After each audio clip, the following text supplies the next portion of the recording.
Apparently, I'm part of the truth movement, or is it the freedom movement?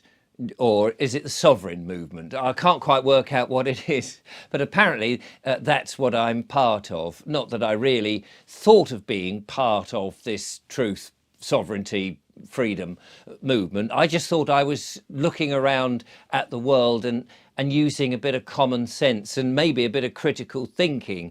But it is interesting that there are a lot of people like me who feel they're in the truth movement, the freedom movement, the sovereign movement, whatever it is, you give it your own name if you like. And they may not realise just how deep and how involved this movement is, and what's really at the back of it. You know, I've been chatting to somebody the other day, and I mentioned about Agenda 21 and Agenda 30. And he was all about freedom and, you know, oh, look at these 20-mile-an-hour speed limits. That does seem a bit of an imposition. And I said, well, you know, it's all part of the 15-minute cities. It's a part of Agenda 30 and all this. And he looked at me. I could see as he was nodding, he had no idea what I was talking about. And I said, well, you know, of course, it's about this, the business of depopulating the world, getting rid of the 8 billion people on the planet down to about 500 million. And again, he looked at me and he was like going, not quite sure what you mean. And I said, well, you know, it's all to do with the people like the Bank of International Settlements trying to sort of run everything. And again, he just thought, well, the Bank of what? Sorry. And I thought, oh, you haven't really done your homework, have you? You don't quite know what you're talking about. You know, the things that we see every day, like the 20-minute restrictions, the ULEZ cameras, the pay-per-mile cameras that are being put up at the edge of villages and things like that. That's just like the tip of the iceberg. That's not really what it's about. These are sort of mini distractions, really. The bigger thing is things where these, what do you call them? Those people that are like builders but work in stone. There's a name for them. And they're free, apparently. Buy one, get two free. Yeah, them, if you get to something like the 33rd floor of their division, you realise that actually instead of being, let's say, God-fearing and, you know, being sort of in the guy up there in the clouds, they're more down with the bloke with the sort of things out of his head and has one of them, you know, brimstone and whatever you call that thing that you stoke your fire with, him and all the various little devils down there. Yes, so they sort of they have this, you know, the pyramid with the big beady eye peering out, the one eye thing. You see it everywhere. You see all the pop stars seem to make certain signages to show that they have that allegiance, you know, and they're all in that gang, basically, it seems to me. And they're all part and parcel of this. They're all, what would you call it? I suppose they're part of an army, aren't they, to ensure that certain messages go out, that in the mainstream media, in the pop culture, in the video culture, messages which tell you what is going to happen. Anyway, I was telling this bloke a little bit about this, and he was going, no, I can't see that. I think you're a bit mad. I can see the you know, the speed restrictions and the paper mile, and I've heard vaguely about these 15-minute cities. I don't really understand what it's about, but I can't quite get my head around this this depopulation. And I said, well, what about the bugs and things? You know, there's flour now that is being made out of bugs, and it was like, yeah, but isn't that about, you know, the global warming thing, and we've really got to look after the planet? And I said, do you really believe that? Do you really believe that's what it's all about? Have you not dug a bit deep? Have you not gone down to the very depths of these rabbit holes and come back thinking that we're all doomed, we're all going to die in a horrible agonizing death? Have you not come away feeling angry and cross that this has been going on for centuries? Not just this century, but a long time. Do you not realise that there is a time scale to all of this? Can you not see all the different types of symbology, if that is a word, symbolism in all sorts of things, even during the coronation, in which the king, you know, supposedly gave a public oath and then went behind a screen and gave his real oath? Did you not see that? And again, he was sort of shaking his head, wondering what the hell I was talking about.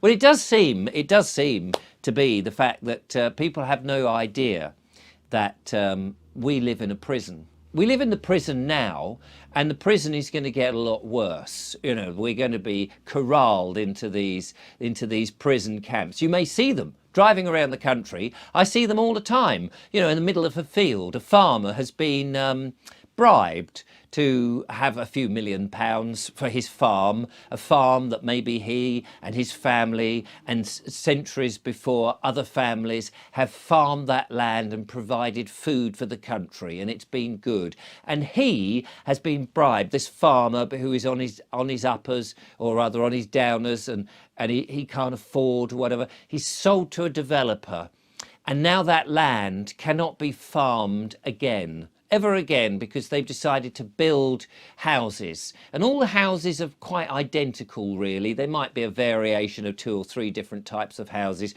with mean windows, mean gardens, no parking on the main road. You've only got enough parking space really on only some of the houses. Some of them don't even have driveways, because you won't be having cars in the future, because they don't want you to have cars. That's right, they're going to get shot of those.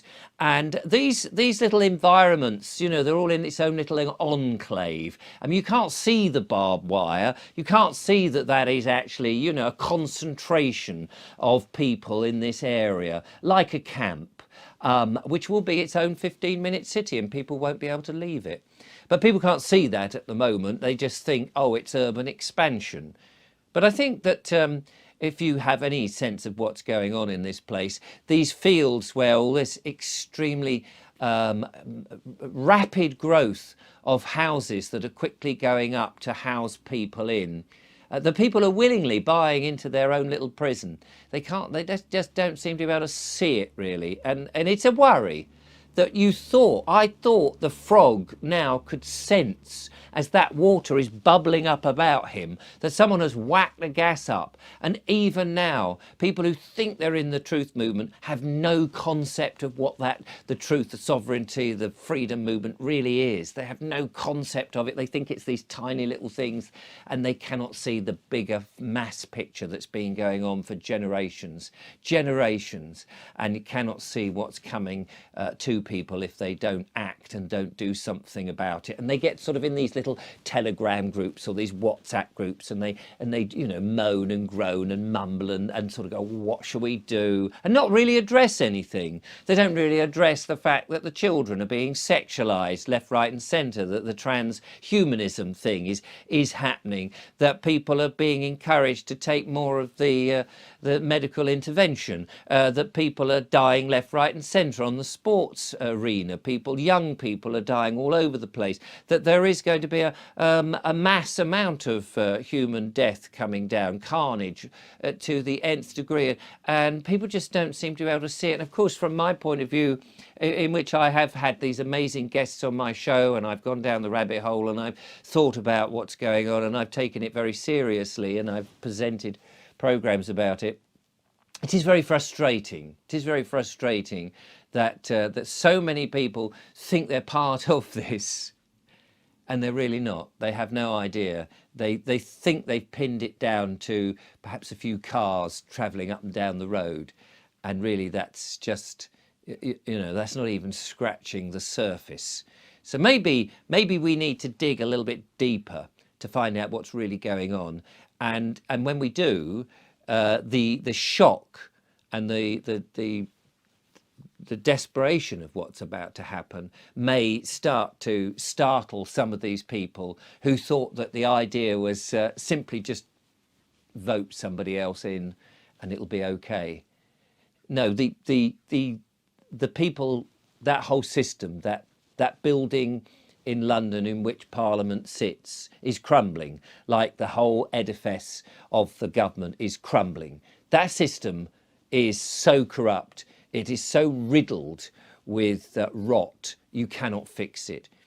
We need to get out of this corporate prison that we're in at the moment, and we need to have a look at a much more sovereign Britain, a prison that isn't there asking you or telling you, demanding from you that you have permission all the time to do everything. You have a license and that you've registered on this, or you've got a little membership card to that, or an ID for this, and you've always got permission to park your car in the right place, to license this, or to all of that. We need to get away from all of that, because all of that is the prison that we are in.